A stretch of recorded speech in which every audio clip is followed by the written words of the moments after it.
तो dragon ball का 14वां episode या फिर कहो कि दूसरे सीजन की फर्स्ट एपिसोड की शुरुआत होती है और हम देखते हैं कि किस तरह गोकू और बुल्मा, ऊलोंग और यामचा पुअर सभी अपनी जर्नी को बाय बाय कहते हुए अपने अपने घर की तरफ निकल जाते हैं। गोकू हम सभी को बताता है कि यार सच में इस जर्नी में मुझे काफी ज्यादा मजा आया। मुझे पता नहीं था कि इस दुनिया में इतने भी अच्छे अच्छे लोग होते हैं और इस जर्नी में इतना मजा भी आएगा या नहीं, लेकिन इसी जर्नी की मदद से मैंने कुछ अपने दोस्त बनाए हैं और अपने ग्रैंपा के फ्रेंड्स से भी मिला। लेकिन अब बारी है ग्रैंपा के मास्टर रोशी के पास जाने की और उनके पास जाकर उनसे ट्रेनिंग लेंगे और गोकू इसी तरह क्लाउड निम्बस से बातें करते हुए अपने घर की तरफ निकल जाता है। खैर अब हम आगे देखेंगे कि इस एपिसोड में गोकू मास्टर रोशी से किस किस चीज की ट्रेनिंग लेता है और मास्टर रोशी कौन कौन सी नई ट्रिक्स गोकू को सिखाते हैं। लेकिन इससे पहले कि मैं इस वीडियो को पकड़ के अच्छे से एक्सप्लेन कर दूं, आप सभी से एक छोटी सी रिक्वेस्ट है कि वीडियो को लाइक और चैनल को सब्सक्राइब जरूर कर देना मेरा भाई। आप लोगों ने 30 सब्सक्राइबर भी करवा दिया, इसके लिए आप लोगों का शुक्रिया। खैर इस एपिसोड की शुरुआत में हम यामचा, बुल्मा, ऊलोंग और पुअर को ही देखते हैं जिनके एरोप्लेन का फ्यूल खत्म होने की वजह से वो बीच जंगल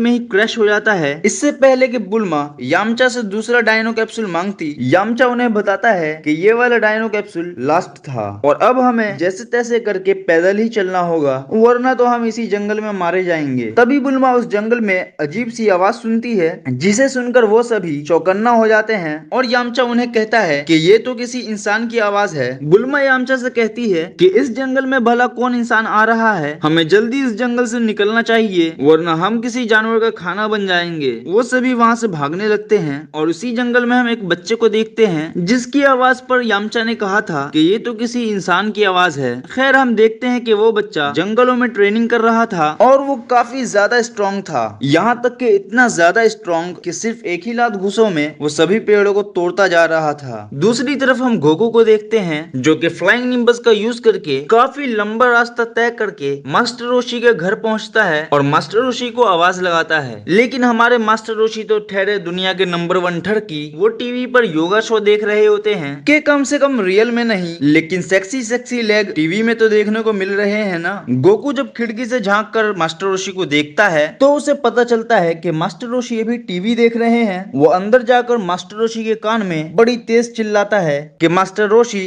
मैं आपसे ट्रेनिंग लेने के लिए आ गया, जिसे सुनकर मास्टर रोशी के कान के पर्दे फट जाते हैं और जिस पर मास्टर रोशी कहते हैं कि अभी मुझे तंग मत करो, मैं अभी वैसे भी तुम्हें मार्शल आर्ट की ट्रेनिंग नहीं देने वाला हूँ, अभी मेरा योगा टाइम चल रहा है। गोकू मास्टर रोशी से कहता है कि वो सब तो ठीक है लेकिन मुझे काफी ज्यादा भूख लगी है। मास्टर रोशी गोकू से कहते हैं कि जाओ फ्रिज में कुछ सामान रखा होगा, खा लो। और जबकि गोकू ने पहले भी बुल्मा के घर में फ्रिज देखा था, वो फ्रिज खोलकर उसका सारा का सारा खाना खा जाता है। मास्टर रोशी ये देखकर काफी ज्यादा गुस्सा होते हैं और कहते हैं चलो कोई बात नहीं, खाना तो दोबारा आ जाएगा, अगर मैंने इस बच्चे को भगा दिया तो खाने वाला दोबारा नहीं आएगा। खैर मास्टर रोशी गोकू से पूछते हैं कि आखिर तुम्हारा यहाँ आना कैसे हुआ, तुम तो अपने फ्रेंड्स के साथ ड्रैगन बॉल की जर्नी पर निकले थे ना। गोकू मास्टर रोशी को बताता है कि हमारी वो जर्नी पूरी हो गई है, मैं इधर आपके पास ट्रेनिंग के लिए आ गया हूँ। और वो सभी बुल्मा के साथ बुल्मा के शहर चले गए और मेरे ख्याल से अब तक तो वो पहुंच गए होंगे और शहर में पहुंचने के बाद काफी ज्यादा मजे भी कर रहे होंगे। गोकू का इतना कहना ही था कि हम बुल्मा, यामचा और सभी को देखते हैं जो कि किसी डेजर्ट में भूखे प्यासे भटक रहे थे क्योंकि उनके पास डायनो कैप्सूल था नहीं। खैर जब यामचा की नजर आसमान पे जाती है तो वो ये देखकर काफी ज्यादा हैरान हो जाता है और पुअर से कहता है कि जरा कंपास दिखाना मुझे, और वो ये देखने के बाद फिर से परेशान हो जाता है कि इतने दूर रास्ते हम चले और वो भी हम गलत ही रास्ते पर चले। खैर हम उस डेजर्ट में भी उसी बच्चे को देखते हैं जो कि जंगलों में ट्रेनिंग कर रहा था। वो काफी ज्यादा तेज रफ्तार से दौड़ रहा था, मानो जैसे कि वो पूरे डेजर्ट में तूफान ला देगा। खैर इधर हम मास्टर रोशी और गोकू को देखते हैं जो कि मास्टर रोशी गोकू को बताते हैं कि बच्चे मार्शल आर्ट्स की ट्रेनिंग कोई संडे पिकनिक जैसा नहीं होता। गोकू उस पर कहता है कि हाँ ये तो मुझे पता है, इसके लिए मुझे काफी ज्यादा मेहनत करनी पड़ेगी ताकि मैं आपसे भी ज्यादा स्ट्रॉन्ग हो सकूं। ये सुनकर मास्टर रोशी गोकू से कहता है कि बच्चे तुम्हें तमीज सीखने की काफी ज्यादा जरूरत है। खैर मास्टर रोशी गोकू से कहते हैं कि अगर तुम कोई खूबसूरत सी लड़की लेकर आओ जो कि मेरे साथ डेट पर जाने के लिए तैयार हो तो मैं तुम्हें मार्शल आर्ट्स की ट्रेनिंग दूंगा। खैर गोकू ये सुनकर कि मास्टर रोशी से ट्रेनिंग लेने के लिए सिर्फ और सिर्फ एक लड़की ढूंढनी होगी, ये काफी ज्यादा आसान होगा। वो खुशी खुशी अपने क्लाउड निम्बस पर जंप करता है और वो किसी औरत की तलाश में निकल जाता है। इधर मास्टर रोशी नहा धोकर कोट पैंट पहनकर मूड फ्रेश करके आराम से बैठे हुए होते हैं उस औरत के साथ डेट पर जाने के लिए जो कि गोकू अपने साथ लाएगा। लेकिन गोकू के वहां आने के बाद पता चलता है जब मास्टर रोशी उस औरत को देखते हैं तो उनकी सांसें थम जाती हैं और उनका दिल धड़कना बंद कर देता है क्योंकि वो औरत डेट पर जाने के लायक नहीं बल्कि वॉर में जाने के लिए बनी थी। वो मानो जैसे ऑक्स किंग की बहन हो या फिर चीची की मम्मी।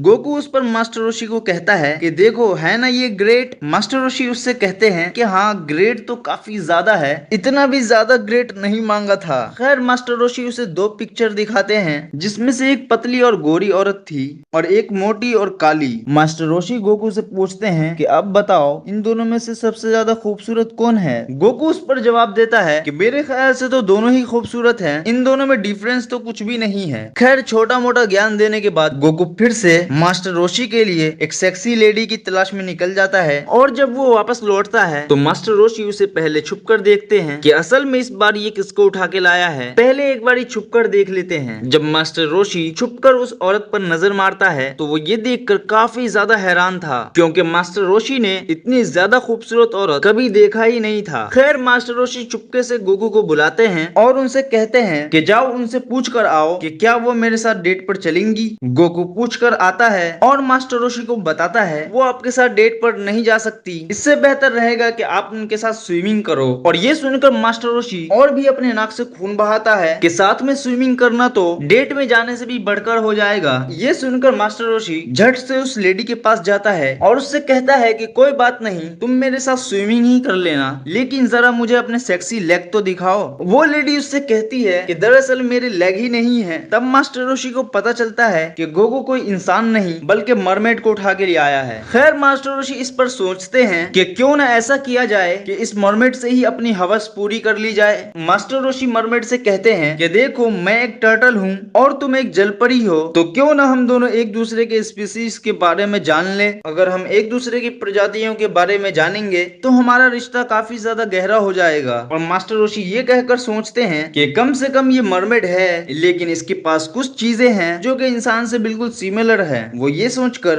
उस मरमेड के बुब्स को दबाने की कोशिश करता है लेकिन मास्टर रोशी का ये छिछोरापन देखकर एक मरमेड भी गुस्सा हो जाती है और उसे एक तगड़ा वाला पंच करके वहां से 9-2-11 हो जाती है। खैर हम इधर फिर से उसी टकले बच्चे को देखते हैं जो कि कभी जंगलों में ट्रेनिंग कर रहा था तो कभी रेगिस्तान में। अब वो एक छोटी सी नाव का यूज करके समंदर में सफर करने लगता है। गोकू के हर बार फेल हो जाने की वजह से गोकू काफी ज्यादा उदास हो जाता है कि यार पता नहीं क्या हो रहा है, इस बुड्ढे को आखिर चाहिए क्या। खैर इधर हम देखते हैं उस टकले बच्चे को जो कि नाव का यूज करके समंदर का सफर कर रहा था। वो भी दरअसल मास्टर रोशी के पास ही आ रहा था और ट्रेनिंग लेने के लिए। उसकी नाव कामे हाउस के पास पहुंचते ही किनारे पे लगने से पहले ही वो टकला बच्चा अपना सामान लेके उस नाव से जंप कर देता है और काफी हाई जंप करने की वजह से वो अपना बैलेंस खोकर मुंह के बल गिरता है और उसकी मुंडी पूरी जमीन में धंस जाती है। खैर गोकू के उसके अंदर से निकालने के बाद खैर वो टकला बच्चा मास्टर रोशी को बताता है कि उसका नाम क्रिलिन है और वो मास्टर रोशी से ट्रेनिंग लेना चाहता है। मास्टर रोशी क्रिलिन को बताते हैं कि बच्चे यहाँ का रूल अब बदल चुका है, अब तो ऐसा बिल्कुल भी नहीं है कि कोई मेरे दरवाजे पर मुंह उठाकर चला आए और मैं उसे ट्रेनिंग देना शुरू कर दूं। जिस पर क्रिलिन मास्टर रोशी को एक मैगजीन बुक देता है जिसमें वही अश्लील चीजें। मास्टर रोशी ये देखकर काफी ज्यादा खुश होते हैं और वो क्रिलिन से कहते हैं कि चलो ठीक है मैं तुम्हें भी ट्रेनिंग दूंगा लेकिन आखिरी चीज कि तुम्हें भी गोकू के साथ जाना होगा और एक खूबसूरत सी लड़की ढूंढ कर लाना होगा जिसके साथ मैं डेट पर जा सकूं। तो जाओ क्लाउड निम्बस पर चढ़ो और लड़की ढूंढ कर लाओ। क्रिलिन जब क्लाउड निम्बस पर जंप करता है तो ये देखकर कि क्लाउड निम्बस ने क्रिलिन को एक्सेप्ट नहीं किया मास्टर रोशी उस पर काफी ज्यादा गुस्सा होते हैं और फिर क्रिलिन मास्टर रोशी को मनाने के लिए और भी सारी मैगजीन देता है, ढेर सारी मैगजीन। और यहीं पर इसी के साथ ड्रैगन बॉल के सीजन 2 का फर्स्ट एपिसोड या फिर सीधा सीधा कहो एपिसोड 14 यहीं पर एंड होता है। आगे की वीडियोस में हम देखेंगे कि गोकू और क्रिलिन आखिर कहां से और कैसे एक लड़की का जुगाड़ करते हैं। मास्टर रोशी के लिए, और मास्टर रोशी आखिर कब उन दोनों को ट्रेनिंग देना शुरू करेंगे। क्या गोकू और क्रिलिन एक दूसरे के दोस्त बनेंगे या फिर दुश्मन, जानने के लिए देखते रहना ड्रैगन बॉल विद जकी। जाते जाते फिर से मेरी छोटी सी रिक्वेस्ट कि वीडियो को लाइक कर देना और चैनल को सब्सक्राइब तो जरूर करना, और अगर घंटा बजाने की खुजली है तो वो भी बजा लेना, और फिर मिलेंगे, दुआओं में याद रखना।